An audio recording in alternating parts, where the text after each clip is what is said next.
Pero vamos a conversar ahora también sobre otro tema sumamente interesante que tuve ocasión de mencionarlo en la síntesis de los días pasados, y es la propuesta de la Asociación de Exportadores ADEX.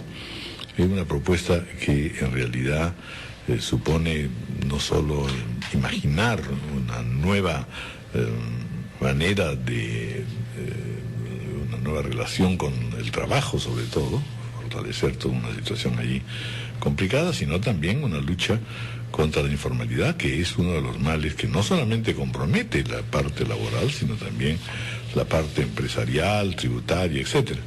Estamos con el presidente de la Asociación de Exportadores, el señor Gastón Pacheco, y para conversar precisamente sobre esta propuesta. No hay duda, bienvenido señor Pacheco, gracias por estar con nosotros.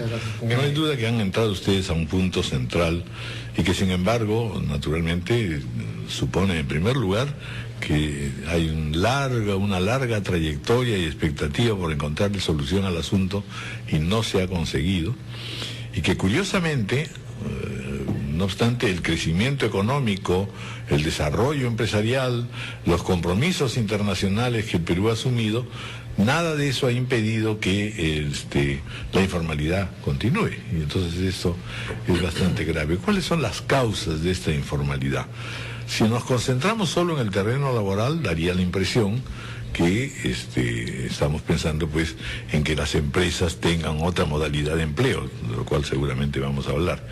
Pero en realidad, ahí señalan ustedes en el estudio, en el planteamiento, que vivimos en un país informal en el que el 76% de las empresas no cumplen la ley, no pagan impuestos, no generan divisas, ni dan empleabilidad formal por la rigidez y sobrecostos laborales, altas tasas impositivas. Es decir, yo diría que generan sobrecostos laborales, altas tasas impositivas, bajos niveles de productividad, en parte, porque también tenemos un problema interno más complejo con respecto a las propias empresas. Pero en fin, a ver, denos una idea de esta contradicción. Avanzamos, pero nos hemos detenido, si no expandido en informalidad. Exacto. Efectivamente hemos tenido un crecimiento sostenido en los últimos 15 años que no se ha traducido en un bienestar equitativo, distribuido de manera racional dentro del país. Tenemos prácticamente dos países dentro de nuestras fronteras. Uno que cumple la ley y que, como bien señalaba, es bastante pequeño. Apenas el 10% de las empresas cumplen con pagar sus impuestos y con todas las disposiciones laborales vigentes. El 90% de las unidades productivas opera al margen de la ley. Y el 26% de los trabajadores viven dentro de esa formalidad laboral que le otorga una serie de beneficios que son extraordinariamente buenos. Pero el 76% está fuera. El 74%, perdón, está fuera. Entonces, ellos no tienen acceso a ninguno de estos beneficios, viven en una precariedad laboral permanente, viven en extrema pobreza o en pobreza, no tienen seguridad sobre su empleo, sobre su día de mañana, sobre su sustento. Entonces, todo esto es consecuencia de un sistema jurídico que traba el desarrollo de las empresas, les impone una serie de restricciones y de requisitos que tornan muy difícil el poder operar dentro de la ley. Ninguna de estas es la causa, todas ellas son en realidad condiciones que favorecen y promueven la informalidad. La informalidad seguramente habría que analizarla en muchas dimensiones y en muchos otros aspectos, pero en la medida en que añadamos gasolina a esa fogata a través de un sistema impositivo complejo y costoso, en la medida que añadamos gasolina a través de un sistema laboral que solo privilegia a unos pocos, entonces vamos a seguir construyendo esa informalidad. Y el problema que estamos viendo ahora es que esa informalidad permite el desarrollo de actividades absolutamente ilícitas, el narcotráfico, el contrabando, la minería ilegal. Todas estas son actividades que crecen y se fortalecen al amparo de la informalidad. Y si no actuamos hoy, que el país está en una buena situación económica, con unas tasas de crecimiento que han decrecido pero que todavía son positivas, Si esperamos más tiempo, va a ser mucho más difícil el iniciar reformas que sin lugar a dudas implican un cambio en los paradigmas a los que estamos acostumbrados. La propuesta es básicamente un nuevo régimen laboral general. Exactamente. Y este régimen está basado en un régimen que ya existe en el Perú de hoy día y que ha sido tremendamente exitoso. Es el régimen laboral agrario. Bajo este régimen se ha incorporado a la seguridad social a más de 250.000 personas en los años que tiene de existencia. Es decir, tienen acceso por primera vez a seguro social, a una protección laboral, a beneficios laborales. Eso no ha ocurrido con esa velocidad en ningún otro sector de la economía nacional. Y más aún, en ese sector, mientras que el sueldo promedio del agro es de 500 soles, algo más de 500 soles, es decir, por debajo del sueldo mínimo, el sueldo en las unidades agropecuarias modernas, que son formales, supera los 1.000 soles. Entonces, quiere decir que no solamente tienen acceso a seguridad social y a mejores condiciones laborales, sino también, sobre todo, a un mejor sueldo. Pero ese sueldo mejor, el doble, si se habla en promedios generales, es un ingreso sostenido durante todo el año, porque la crítica dice, bueno, sí, se puede pagar ese nivel, casi el doble de lo que es el agro en general, no industrializado, pero solamente por 3, 4 meses al año. No, ¿Es cierto o no? No en todos los casos y no en la mayoría. Evidentemente en el agro se da esta situación de temporalidad, pero las unidades productivas modernas requieren permanentemente ocupar puestos de trabajo. Es cierto que en los momentos de cosecha hay una demanda mayor, termina la cosecha, esa oferta laboral disminuye, pero los trabajadores que desarrollan y se capacitan permanecen dentro de la empresa. Recordemos que hay ciudades en la costa como Ica, Trujillo, donde ya existe pleno empleo, gracias precisamente a la actividad agrícola. Y no es un pleno empleo por momentos, es un pleno empleo que se sostiene en el tiempo. Bueno, pero entonces, ¿cómo es la modalidad de trabajo y de contratación del trabajador agrario? Hay que reconocer en lo que usted señala, además, otra revolución importante, que es la inclusión de la mujer en el trabajo agrario, y muy poderosa en algunas regiones, ¿no? Exactamente, y eso es algo que, conversando con algunos asociados de ADES, nos decían que es un orgullo para ellos ver en sus empresas al esposo, a la esposa y a la siguiente generación que también empieza a hacer sus prácticas y que ya son universitarios, es decir, que ya tienen ocasión de desarrollar una educación superior y eso les va a permitir obviamente acceder a mejores puestos, ya no solo en el agro, sino quién sabe, ojalá en sectores industriales y de servicios.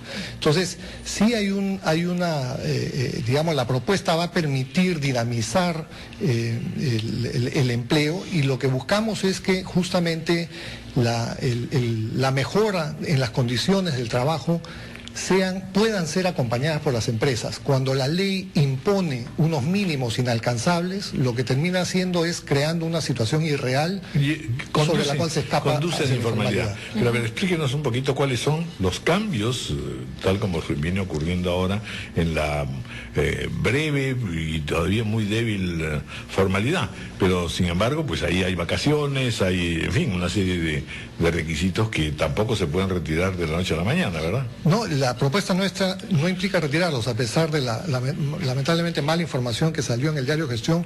La propuesta nuestra no es tocar los derechos laborales adquiridos. Resultaba un poquito alarmante, exacto, ¿verdad?, lo que salió. Pero no es así. Lo que nosotros planteamos es establecer un régimen nuevo a partir de una fecha hacia adelante, por decir, el 1 de noviembre. Los trabajadores que se incorporen a partir del 1 de noviembre quedarían sujetos a esta nueva ley. Todos los trabajadores que actualmente están laborando mantendrían los beneficios que tienen bajo la ley actual. Eso no se tocaría. Suena coherente, hay que decirlo también que hay un alto grado de formalidad que no es 100% formal, y que también hay muchísima empresa o muchísimo empresario que no se ajusta a la formalidad, a veces porque los requisitos son demasiado draconianos, digamos. ¿Cuál es el compromiso para que esta disminución en el costo laboral para el empresario redunde en una mejora de sueldos? Porque es verdad que los sueldos de los trabajadores no suben en virtud de cuánto ha mejorado la economía. Y si es que finalmente se van a tomar medidas que faciliten al empresario la contratación, eso debiera por lo menos significar un compromiso de que el sueldo de los trabajadores entonces ahora puede subir porque cada sol que le subes no te cuesta tan caro como te costaba antes. Exacto, y eso lo vemos, por ejemplo, exactamente en el caso agrario, donde el sueldo mínimo que se ha establecido por ley no es cumplido en el promedio de todo el sector, está muy por debajo, y sin embargo el sector agrario moderno, el que exporta, ese está pagando sueldos muy por encima del mínimo. Lo que ocurre en el capitalismo moderno, el capitalismo del siglo XXI, es que el puesto de trabajo representa una inversión para el empresario. No es ya como en el siglo XIX, la mano de obra barata, que había que pagarle lo menos posible porque ahí se obtenía la utilidad. Hoy en día las empresas requieren personas motivadas y capacitadas. Y no hay peor motivación ni capacitación que un sueldo bajo. De manera que cuando la empresa encuentra un colaborador que está comprometido con su trabajo y dispuesto a crecer con la empresa, va a invertir en él y no lo va a dejar ir. Entonces, esa es la lógica con la cual se mueven las empresas modernas. Eso no significa que no haya malas empresas y malos empresarios como lo hay en cualquier actividad, y ahí es donde debe haber un Estado fuerte que controle y sancione esas desviaciones. Vamos, perdón, a hacer una pausa.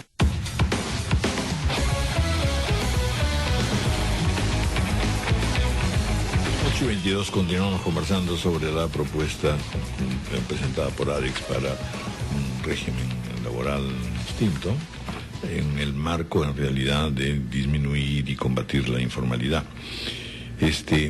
Bueno, subsiste la cuestión de saber exactamente qué es lo que se cambia, en términos de vacaciones, en términos de gratificaciones, en términos de el despido o la permanencia en el cargo, porque por allí están las cosas.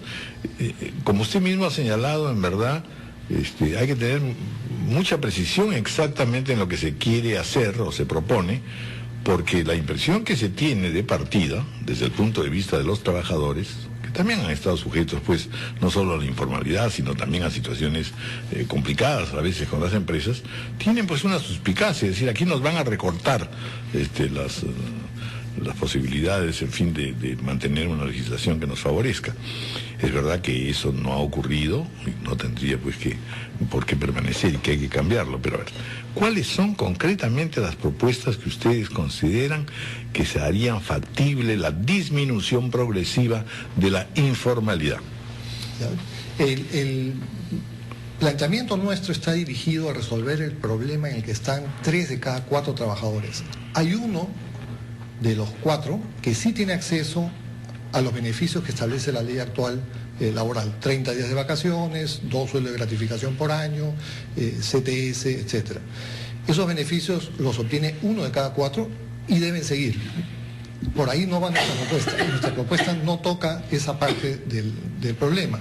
Toca el problema de los otros 3 trabajadores que no tienen acceso a ninguno de esos beneficios, que trabajan sin ninguna seguridad jurídica, sin acceso a la seguridad social, sin ninguna compensación adicional. Lo que nosotros planteamos para esos trabajadores entonces es que tengan 7 días de vacaciones en los primeros 5 años de labor y que luego suba a 15 días, que tengan 2 gratificaciones por año de medio sueldo, que tengan compensación en caso de despido injustificado de hasta 6 sueldos. Entonces, son una serie de compensaciones y de beneficios que se establecen, que nacen de la experiencia que nos da el régimen laboral agrario, que vemos que sí permite conciliar lo que pueden hacer las empresas con lo que quisiéramos todos como protección para el trabajador. Pero no tiene unas características especiales, precisamente el trabajo especializado en la agroindustria, que no hay en otros sectores. Lo que hay es una especialización y un conocimiento que es lo mismo que ocurre en cualquier otra actividad. Cuando uno entra a una actividad manufacturera, igual requiere un tipo de conocimiento y especialización. Los riesgos laborales implícitos también son diferenciados, pero en todos existen. Entonces, En realidad no hay algo que caracterice o distinga al trabajador agrario más allá de lo que... ¿De la temporalidad de pronto? No. Posiblemente, pero no todo el empleo agrario es temporal. Sí. Y lo que ocurre normalmente es que igual hay gente que se especializa en esas labores. Por ejemplo... Y se tiene un mejor reconocimiento. En el sector cítrico, le digo, en el caso de mandarinas y naranjas, existen equipos humanos que se especializan en lo que son podas y venden sus servicios a distintas empresas y van dando la vuelta a todos los campos. Entonces, claro, para un agricultor en particular, la actividad de la poda es temporal. Entonces contrataría a alguien temporalmente. Su alternativa es buscar estas empresas especializadas que dan el servicio con un grado de conocimiento mayor. Y ustedes tienen, para salir del tema nada más de la especialización en el tema agroindustria, tienen propuestas específicas sobre el impuesto a la renta y el IGB. Exactamente. En el caso del IGB, creemos que hay dos propuestas que son sumamente importantes. La primera es reemplazar las exoneraciones por tasa cero. ¿Qué significa esto? Por ejemplo, el gobierno decide que los bienes perecibles, los bienes agrícolas, por ejemplo, son muy sensibles en la canasta popular y por tanto no deben pagar IGB, para que de esa manera el consumidor final pague un precio menor. Esa iniciativa, que es muy, digamos, loable en apariencia, se ha instrumentalizado a través de la exoneración, y eso lo que significa es que el costo de ese IGB es trasladado al productor, no lo asume el Estado. Entonces el productor se perjudica porque los IGBs que haya pagado en el proceso, por ejemplo, el flete para llevar su producción al mercado, le van a cobrar un IGB y él no tiene cómo recuperarlo. Entonces ese costo él busca cómo evitarlo. Ahí nace la cadena de evasión. Entonces, lo que nosotros estamos planteando es que esa exoneración se convierta en una tasa cero, de manera que el productor exija la factura del transportista, exija todas las facturas que están en su cadena hacia atrás para pedirle la devolución al Estado. Entonces, de esa manera es el Estado el que está asumiendo el costo de la deducción del impuesto del IGB. Creemos que eso además va a ser saludable porque en la medida en que sea el Estado el que pague, va a ser mucho más cuidadoso en ver a qué actividades y a qué sectores le da una tasa cero. Y no tiene por qué ser una tasa cero en muchos casos. Entonces, esa para nosotros es el inicio de la cadena que jala la informalidad en los distintos sectores. Recordemos que es una tasa altísima, entonces 18% es un incentivo permanente a buscar cómo evitarlo. Igual hay bastantes críticas a las detracciones, ¿no es cierto?, que no están sirviendo ni para pagar deuda con la SUNAT, ni para que el empresario recupere su plata, con lo cual se queda una plata en el limbo que nadie está utilizando y que solo llena las arcas del Banco de la Nación, ¿no? Exacto, y lo que es peor, introduce elementos de competencia desleal, porque algunas empresas están sujetas a estos regímenes y otras no. Entonces no pueden competir en igualdad de condiciones. Les significa un impacto enorme en su caja y lo que es peor, la SUNAT no está haciendo su trabajo, está delegándole al sector privado una tarea que no le corresponde, además con riesgo de sanciones que pueden llegar a ser penales. Entonces lo que queremos es que la SUNAT regrese a hacer su trabajo, cobre los impuestos y no use al sector privado para esa tarea. Bueno, en concreto, ¿este planteamiento ya lo conoce el gobierno? ¿Se han reunido con Le hemos hecho llegar especialistas? la propuesta al presidente de la República la semana pasada. Suponemos que ha coincidido con su viaje al exterior y no ha habido ocasión de fijar una agenda. Hoy día en la tarde tenemos una reunión con el ministro de Economía y vamos a solicitar reuniones con los ministerios involucrados para discutir a fondo la propuesta. Creemos que es un punto de partida, no un punto de llegada, pero que si no enfrentamos el verdadero problema de fondo que tenemos, que es la informalidad, no vamos a llegar muy lejos. Ahora, aparte de estas propuestas, sobre todo en lo que se refiere pues a IGB y a detracciones, podría pasar, y ya está ocurriendo, de hecho el Estado se queja de que no logra recaudar todo lo que debiera. Podría ocurrir y que no tiene cómo financiar finalmente todos los gastos sociales, etcétera, porque uno de los reclamos para poder vencer la informalidad es la educación, para comenzar, una atención de salud también suficiente, es decir, hay gastos muy grandes que la caja no resiste si es que no cobra impuestos finalmente. Sí, estamos de acuerdo. Nuestra propuesta también respeta y contempla que deben preservarse los equilibrios macroeconómicos, es decir, no estamos pretendiendo que el gobierno entre en déficit. El tema aquí es digamos, controversial porque cómo gasta el gobierno y en qué gasta son decisiones que toman ellos sin participación nuestra. Me refiero a los ciudadanos. Yo le pongo como ejemplo, Alemania tiene una presión tributaria de 12%, el Perú tiene una de 18%, México tiene una presión tributaria de 10-12%, el Perú tiene 18%. Entonces, no es que el Estado no tenga recursos, se los está extrayendo mal a los ciudadanos porque está recargando esa presión sobre pocos. 1 de cada 4 está en el sector formal. Si logramos que estemos los 4 ciudadanos en la formalidad, todos contribuiremos en la medida de las posibilidades y la presión tributaria va a permitir financiar los gastos que se necesiten. La primera prioridad creemos que debe ser educación y salud, como está planteado ahora a partir del 28 de julio en el mensaje presidencial. Bueno, muy bien. Vamos a ver cómo evoluciona el asunto, cuáles son las reacciones y las propuestas que a su vez tenga el gobierno y el Estado. Muchas gracias por haber estado con nosotros, señor Gastón Pacheco, presidente de ADEX. 8:31 de la mañana, una pausa.